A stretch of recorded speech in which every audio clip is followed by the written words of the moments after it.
Hi hello வணக்கம். இன்றைக்கி ஒரு புது வீடியோ.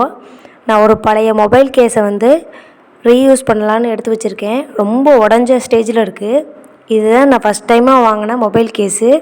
இது ரொம்ப உடஞ்ச நிலையில் இருக்கிறனால சரி இதை ஒரு வீடியோவாக போட்டுடலாம் அப்படின்னு இதை எடுத்து வச்சுருக்கேன்.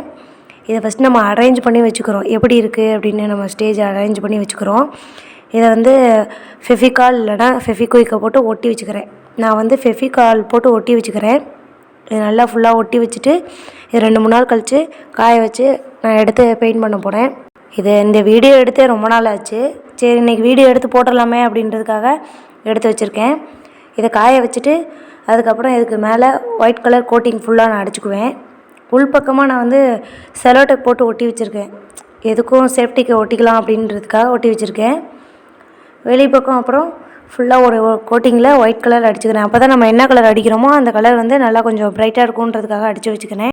நான் அந்த பெயிண்டில் அக்ரலிக்கு அப்புறமேட்டு ஃபேஸுக்கு அடிக்கிற பவுட்ரு அப்புறம் ஃபெவிகால் இது 3ஐயும் மிக்ஸ் பண்ணி நான் இந்த ஒயிட் கலர் கோட்டிங்கை ஃபுல்லாக அடிச்சிருக்கேன். இதேமாரி வேறு எந்த கலர் அடிக்கணுனாலும் இது 3ஐயும் மிக்ஸ் பண்ணி நம்ம என்ன கலர் அடிக்க போகிறோமோ அந்த இப்போ பிளாக் கலர்னால் பிளாக் கலர் அதில் கொஞ்சம் ஊற்றி அக்ரலிக் கலரை ஊற்றி அதை மிக்ஸ் பண்ணி நம்ம அடிக்கிறோம். அப்படி அடித்தோம்னா கொஞ்சம் நல்லா திக்னஸாக இருக்கும். இந்த மாதிரி நம்ம அக்ரலிக் பெயிண்ட்டை சேவ் பண்ணலாம். நான் இப்போ க்ரீன் கலரில் 2 சைட்லேயும் நான் க்ரீன் கலரில் கொஞ்சம் லைட் கலர் க்ரீன் கலரில் அடிச்சுக்க போகிறேன். இதே மெத்தடில் தான் இதே மிக்சிங் கொடுத்து நான் அடிச்சுக்கிறேன். 2 பக்கட்டும் நான் ஃபுல்லாக அடிச்சுக்கிறேன். சைடில் எல்லா பக்கமும் நம்ம அடிச்சுக்கிறோம். கொஞ்சம் லைட்டாக அப்படியே தூக்கி தூக்கி அடிச்சுக்கிறோம். அப்படியே அந்த பேப்பரோடையே தூக்கி அடித்தோம்னா கொஞ்சம் நல்லா ஃபுல்லாக அடிச்சிடலாம். எங்கே அடிக்கணுமோ எல்லா ஃபுல்லாக பக்கமும் அடிச்சுக்கலாம். கொஞ்சம் பார்த்து பார்த்து அடிங்க. எல்லா இடத்துலையும் அடிச்சுக்கலாம். காய விட்டு அடிச்சிங்கன்னா கொஞ்சம் கலர் கொஞ்சம் நல்லா ஃபுல்லாக அடித்த மாதிரி இருக்கும். நீட்டாக இருக்கும். அடுத்து இது ஃபுல்லாக அடித்து முடித்ததுக்கப்புறம் இதே மிக்சிங்கில் பிளாக் கலர் அடிச்சுக்கிறேன்.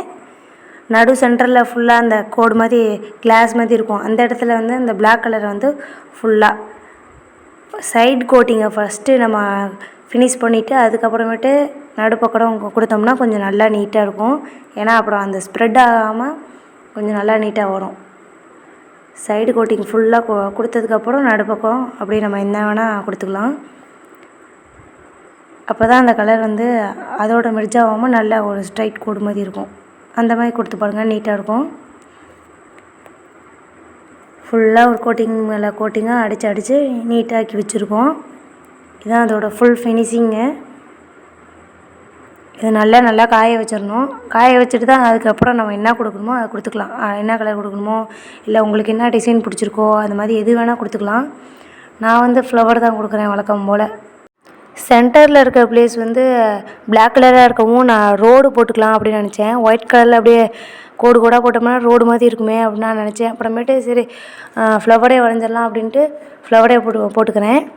உங்களுக்கு என்ன பிடிச்சிருந்துச்சோ நீங்கள் அது மாதிரி எது வேணால் வரைஞ்சிக்கலாம். நேமு இந்த மாதிரி என்ன வேணால் ட்ரா பண்ணிக்கலாம்.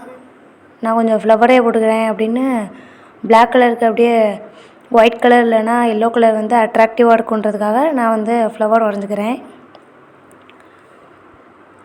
ஃபுல்லாக எல்லா இடத்துலையும் நான் எங்கெங்கே குட்டியாவோ பெருசாவோ அந்த மாதிரி ஃப்ளவர் அங்கங்கே எடுக்கிற மாதிரி நான் வரைஞ்சிக்கிறேன். சென்டரில் ரெட் கலரில் டாட் மாதிரி நான் வச்சுக்கிறேன். கொஞ்சம் அட்ராக்டிவாக இருக்குன்றதுக்காக நான் அந்த மாதிரி கொடுக்குறேன். நேமு உங்களுக்கு பிடிச்ச லெட்ரு இந்த மாதிரி எது வேணால் நீங்கள் அந்த இடத்துல இந்த பிளாக் கலரில் கொடுத்தீங்கன்னா கூட நல்லா நீட்டாக அழகாக இருக்கும். பழைய மொபைல் கவரை நம்ம எப்படி ரீயூஸ் பண்ணுறோன்றதுக்காக தான் இந்த வீடியோ நான் எடுத்து போட்டிருக்கேன். வேஸ்ட்டாக போடுறதெல்லாம் நம்ம தூக்கி போடுறதுக்கு பதிலாக நம்ம யூஸ் பண்ணலாம். அக்ரலிக் கலர் அடிச்சிருக்கனால நம்ம மேலே வார்னிஷ்லாம் அடிக்க தேவையில்ல. இதே ஆயில் கலர்ஸ் அடிக்கிற மாதிரி இருந்தால் வார்னிஷ் அடிச்சுட்டு தான் நம்ம யூஸ் பண்ணுற மாதிரி வரும். இல்லைனா கையில் ஒட்டும். இப்போ ரெட் கலர் டாட் வச்சு ஃபினிஷ் பண்ணிக்கிறோம். இந்த ஃப்ளவர் மாதிரி நீட்டாக அழகாக இருக்கும். இந்த வீடியோ பிடிச்சிருந்துச்சுன்னா லைக் பண்ணுங்கள், ஷேர் பண்ணுங்கள், சப்ஸ்கிரைப் பண்ணுங்கள், உங்கள் ஃப்ரெண்ட்ஸுக்கு ஷேர் பண்ணுங்கள். தேங்க்யூ.